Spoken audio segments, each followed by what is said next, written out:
SK tyre CEAT shoppe. CEAT टायर्सची अद्ययावत अधिकृत भव्य शॉपी आता संगमनेरमध्ये. सर्व कंपन्यांच्या दुचाकी, चारचाकी, ट्रॅक्टर, ट्रक आणि इतर वाहनांसाठी सिएट कंपनीचे टायर आणि ट्यूब होलसेल दरात. दुचाकी आणि चारचाकींचे कम्प्युटरद्वारे डिजिटल पद्धतीनं अचूक 5D व्हील अलाइनमेंट आणि बॅलन्सिंग, ॲडव्हान्स आणि स्क्रॅच फ्री टायर फिटिंग यंत्रणा, tyre replacement, TPMS support, run flat आणि ट्यूबलेस टायर्स उपलब्ध. योग्य टायर सिलेक्शन आणि इन्स्टॉलेशनची खात्री, नायट्रोजन फिलिंग आणि POC. तेव्हा आजच भेट द्या. SK tyre CEAT shoppe, Pravara service station समोर, संगमनेर खुर्द, तालुका संगमनेर. प्रोप्रायटर सूरज चंद्रभान गुंजाळ. संपर्क 8657 12 11 12. पाथर्डी पंचायत समितीत आयोजित खरीप हंगाम पूर्व नियोजन आढावा बैठकीत आमदार मोनिका राजळे यांनी शेतकऱ्यांच्या प्रश्नांवर थेट बोट ठेवत प्रशासनाला सज्ज राहण्याचे आदेश दिलेत. शेतकऱ्यांना दर्जेदार बियाणे आणि खते वेळेत मिळाली नाहीत तर त्यांचं मोठं नुकसान होतं. त्यामुळं बोगस विक्रेत्यांवर कडक कारवाई करा आणि शेतकऱ्यांना दिलासा द्या, असंही आमदार मोनिका राजळे यांनी म्हटलंय. तर कृषी सेवा केंद्र चालकांशी नियमित बैठका घेऊन स्पष्ट सूचना देण्याचे आदेशही त्यांनी दिलेत. बियाणांचं वाटप पारदर्शक पद्धतीनं आणि वेळेत होणं अत्यावश्यक असल्याचंही आमदार राजळे यांनी सांगितलंय.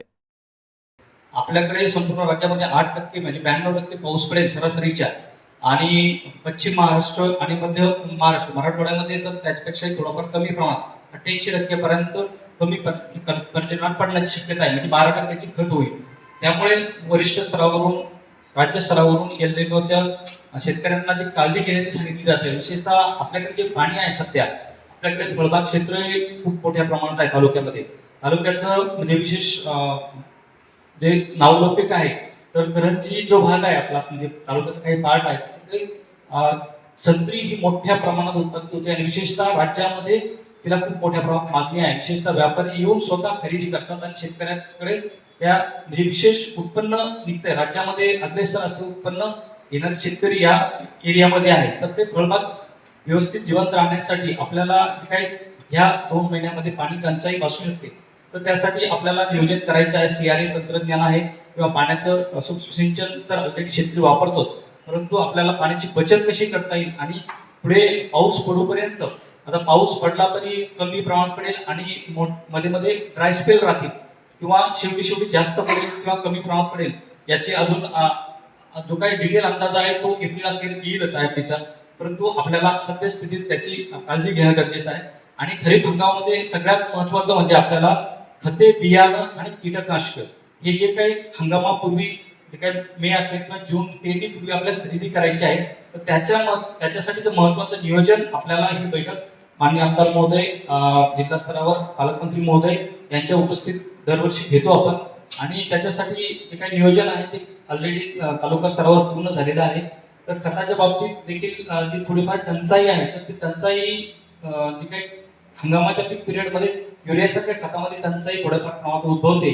तर त्यासाठी बफर स्टॉक देखील तालुक्यामध्ये 517 टनाचा युरिया आणि DAP 63 आज मेट्रिक टन एवढा करण्यात आलेला आहे. त्याच्यामध्ये 20% बफर ऑलरेडी झालेला आहे, 200 मेट्रिक टन झालेला आहे. आणि सगळ्यात महत्त्वाचं म्हणजे हे जे काही खताचं बियाचं नियोजन करायचं आहे, तर आपला कृषी विभागाचा स्टाफ तर आहे, परंतु त्याच्याबरोबर तालुक्यामध्ये जे काही कृषी सेवा केंद्र आहे तर त्यांचा महत्त्वाचा रोल याच्यामध्ये असतो. तर त्यांच्याही मला वाटतं आजपासूनच त्यांचा थोडाफार म्हणजे काही मागणीबाबत संपर्क सुरू आहे. परंतु निश्चित राज्यस्तरावर, आपल्या स्तरावर आणि राज्यस्तरावर त्याचा निर्णय होईलच. परंतु शेतकऱ्यांना या निविष्ठामध्ये किंवा जे काही थोडंफार मार्गदर्शन करायचं असते, म्हणजे कृषी सेवा केंद्र जरी प्रत्येक गावामध्ये कृषी 1, 2, 3 पेक्षाही जास्त कृषी केंद्र आहेत. शेवटी आपण शेतकऱ्यांना विचारलं तर शेतकरी कधीच समाधानी नसतो, कारण की भावाच्या बाबतीत असेल, कधी नैसर्गिक आपत्ती येते. खूप जे मेहनत जेवढी तो करतो त्या मेहनतीच्या याच्यावर त्याला किती शेतामध्ये उत्पन्न येतं, ते फायदा होतो. कधी भाव पडतात, कधी भाव मिळत नाही. ज्या काही अनेक अडचणी म्हणजे शेतकऱ्यांपुढे असतात त्या प्रातिनिधिक स्वरूपात या ठिकाणी केटकर साहेबांनी सांगितलेल्या. आणि पण माझी विनंती या कमाई साहेब पण या ठिकाणी लोंढे साहेब आहेत की ज्या शेतकऱ्याला डुप्लिकेट बियाणे असेल त्यामध्ये चांगल्या क्वालिटीचं येत नाही, आणि त्यामुळे थोडासा तुमच्या तालुका स्तरीय सर्व कृषी सेवा केंद्रावरची बैठक झाली असेल, मीटिंग झाली असेल, आपण त्यांना सूचना करा, विनंती करा. नाहीच ऐकलं की अशा दोष जर आढळलं त्यांच्यावर कडक कारवाई कशी करता येईल.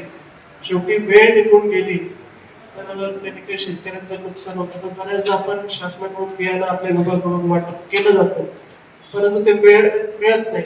पेरणीचा कालावधी निघून जातो, जे काही मशागत करायची असते ते होत जातो. शेवटी उशीर आल्यानंतर ते आपण फक्त एखादा आपल्याला शासकीय उपक्रम राबवायचा म्हणून तो राबवला जातो, त्याचा उपयोग होत नाही. आणि म्हणून शेवटी शासन स्तरावर जे तुमच्या कार्यकक्षेत आहेत, ज्या तुमच्या मर्यादा आहेत, त्या सगळ्या बघतात. वेळेत म्हणजे आता आपण मिटिंगच घेतो की आपल्याला पूर्वतयारी करायची खरीपाची. त्या दृष्टीने आपलं नियोजन जे आहे फक्त कागदावर काही प्रेझेंटेशन न राहता प्रत्यक्ष कृतीतून या सगळ्या गोष्टी झाल्या पाहिजे. मग कृषी विभागाची एक मोठी जबाबदारी. आज आपण एवढ्या मोठ्या प्रमाणात अवजारं देतो, ट्रॅक्टर देतो, अनुदान देतो, पारदर्शक देण्यासाठी लॉटरी पद्धत, ऑनलाईन पद्धत, महाडीबीटी, या सगळ्या गोष्टी आपण या ठिकाणी करतो. शेततळे देतो, आता कृषी पंप देतोय. तर शेतकऱ्याने कधी कुणाला अवलंबून राहू नये या दृष्टीने आपल्या सरकारने पावलं उचललं. पूर्वी मागे त्याला शेततळं दिलं जायचं, नंतर सामायिक शेततळं, आता त्याच्यावर लाईटचा आपल्याला तोटा होतो. 8 दिवस 8 तास लाईट मिळत नाही, म्हणून आता मागे त्याला कृषी पंप आपण देतोय.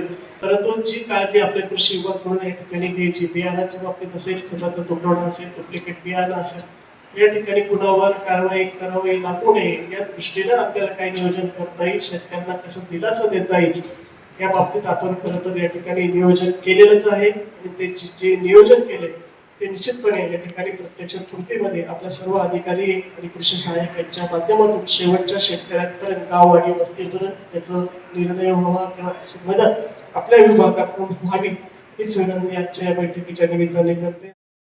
या बैठकीला प्रांताधिकारी प्रसाद मते, उपविभागीय कृषी अधिकारी दत्तात्रय डमाळे, तहसीलदार उद्धव नाईक, तालुका कृषी अधिकारी महादेव लोंढे, नंदकिशोर थोरे, वैभव थोरे, संकेत कराळे, फर्टिलायझर असोसिएशनचे सतीश मुनोत, राजेंद्र साप्ते, ललित खेडकर, अंकुश कासुळे, दत्तात्रय पठाडे यांची उपस्थिती होती.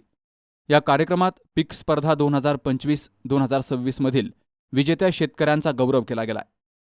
मूग, उडीद, बाजरी, तूर, गहू, हरभरा यांसारख्या विविध पिकांमध्ये उत्कृष्ट उत्पादन घेणाऱ्या शेतकऱ्यांना प्रमाणपत्र दिली गेली. तर कृषी विभागाच्या मार्फत अनुदानित ट्रॅक्टर्सचंही वितरण केलं गेलं. तर बोगस बियाणे आणि खते विक्रीवर लगाम घालण्यासाठी प्रशासन सज्ज झालं असून शेतकऱ्यांना दिलासा मिळण्याची अपेक्षा व्यक्त केली जातीय. यावेळी प्रास्ताविक आणि स्वागत महादेव लोंढे यांनी केलं, तर सूत्रसंचालन विशाल साबदे यांनी करून सर्वांचे आभार नंदकिशोर थोरे यांनी मानले. Amol Kankaria, C news Marathi, Pathardi. Saptashrungi hospital and paralysis centre. तज्ज्ञ डॉक्टर प्रभाकर खर्डे यांच्या मार्गदर्शनाखाली पॅरालिसिस, मणक्यांचे आजार, गुडघेदुखी, कंबरदुखी, मानदुखी, मायग्रेन, ॲलर्जी आणि सर्दीवर खात्रीशीर उपचार, तेही एकाच छताखाली आणि योग्य दरात. इथं उपलब्ध आहे acupuncture, physiotherapy, panchakarma, massage, steam bath, tub bath, digital X ray आणि अत्याधुनिक पॅथॉलॉजी लॅब. त्यासोबतच निसर्गरम्य वातावरण, आरामदायी रूम्स, कॅन्टीन आणि प्रशिक्षित स्टाफ. आजच संपर्क साधा. ठिकाण मुक्ताई मंदिराजवळ, रायते वाघापूर, तालुका संगमनेर, जिल्हा अहिल्यानगर. संपर्क 9657 23 0023.